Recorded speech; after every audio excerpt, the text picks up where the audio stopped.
Halo pemirsa GPR TV dari Sabang sampai Merauke, dari Miangas hingga Pulau Rote. Sayang sekali hari ini saya Mona Azarinisa kembali hadir menemani Anda dalam program Juru Bicara. Pemirsa, 1 April 2022 lalu kita memperingati Hari Penyiaran Nasional. Dan tentunya dengan adanya Hari Peringatan Penyiaran Nasional ini melihatkan kembali kepada masyarakat Indonesia seberapa besar kontribusi yang diberikan oleh penyiaran di Indonesia terlebih pada masa pandemi COVID-19 ini. Dan pemirsa, pada April ini merupakan tahapan 1 analog switch off dan tentunya ini merupakan salah satu hal yang ditunggu-tunggu oleh masyarakat Indonesia agar dapat menerima manfaat dari penyiaran di Indonesia lebih baik lagi. Dan untuk itu kita akan bahas mengenai Hari Penyiaran Nasional 2022 ini. Dalam Juru Bicara kali ini sudah bersama dengan kita Dirjen IKP Kementerian Kominfo Republik Indonesia. Halo Pak Dirjen, sehat Pak? Alhamdulillah sehat Mona, selamat berpuasa. Semangat terus ya Pak walaupun berpuasa. Baik, Pak Dirjen, ini tema pada Hasiarnas 2022 sebagai momentum transformasi penyiaran. Sejauh ini kalau dari Bapak sendiri melihat bagaimana penyiaran yang ada di Indonesia dan kaitannya dengan tema Hari Penyiaran Nasional kita seperti apa, Pak? Iya, jadi Hari Penyiaran Nasional ke-89 1 April 2022 menurut saya ini menjadi semacam momentum ya untuk mengukuhkan komitmen kita semua ya, terutama dunia penyiaran, untuk beralih dari teknologi analog ke teknologi digital. Jadi Ya. ini momentum pengukuhan komitmen ya, sebab kalau momentumnya sendiri itu sudah kita jajaki sejak lama untuk digitalisasi televisi. Mestinya kita ini tahun 2015 atau 2018 ini sudah memasuki era TV digital ya. Tetapi karena berbagai persoalan teknis, maka kita baru akan memasuki era TV digital secara sempurna, artinya analognya sudah dimatikan atau analog switch off itu pada November 2022.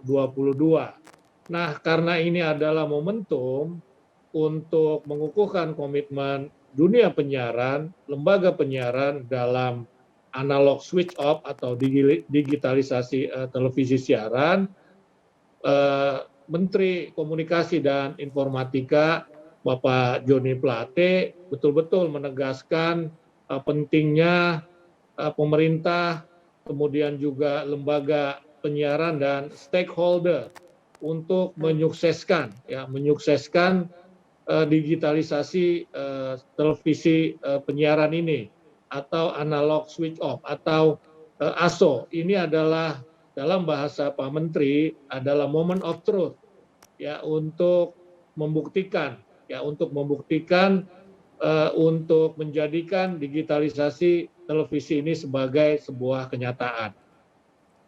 Ya, baik, tentunya dengan adanya peralihan dari siaran analog ke digital, Pak Dirjen, ini akan merubah berbagai tatanan penyiaran nasional tentunya ke arah yang lebih baik. Sejauh ini apa sebenarnya yang dapat diberikan kontribusinya dari perubahan siaran analog ke digital ini bagi masyarakat, seperti dalam bidang perpajakan nasional itu seperti apa, Pak?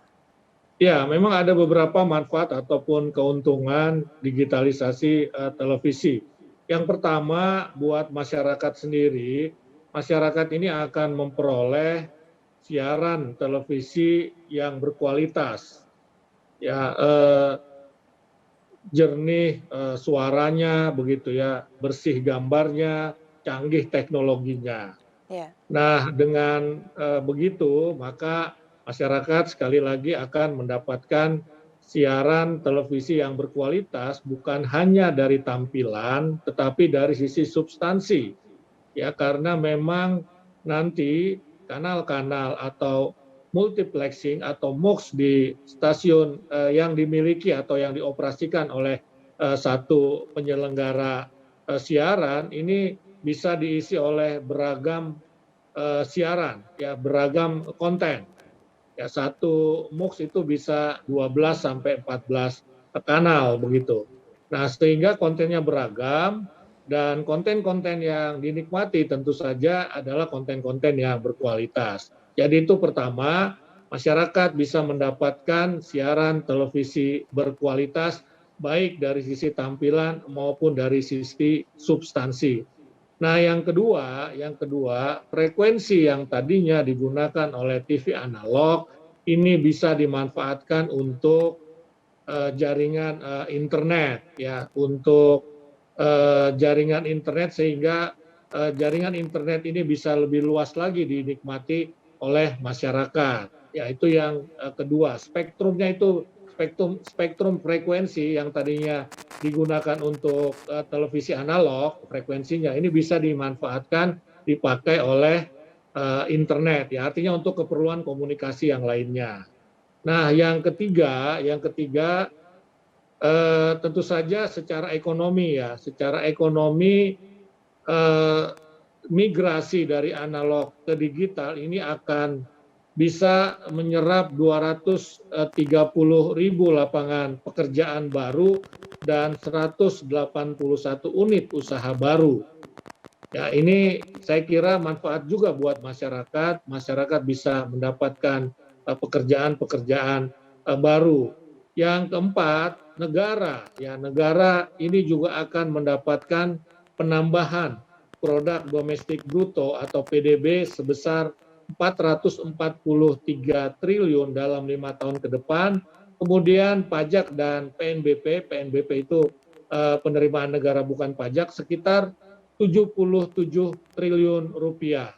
Nah, tentu saja nanti PDB, pajak dan PNBP ini juga akan digunakan oleh negara untuk kemakmuran rakyat juga begitu. Nah, jadi ujungnya adalah dari program digitalisasi televisi ini rakyat juga yang diuntungkan, ya. Rakyat mendapatkan siaran yang berkualitas, kemudian rakyat bisa menggunakan frekuensi untuk kepentingan komunikasi yang lain melalui internet, melalui handphone, begitu.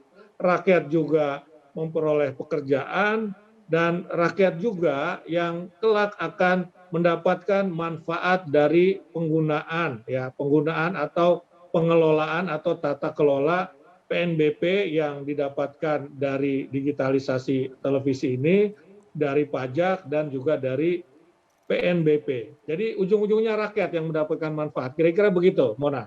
Iya, baik. Berarti mulai dari masyarakat hingga pemerintah ini bisa saling mendapatkan manfaat, tapi ujung-ujungnya untuk kepentingan masyarakat mulai dari meningkatkan pendapatan negara bukan pajak dan juga tersedianya lapangan pekerjaan baru. Begitu ya Pak Dirjen.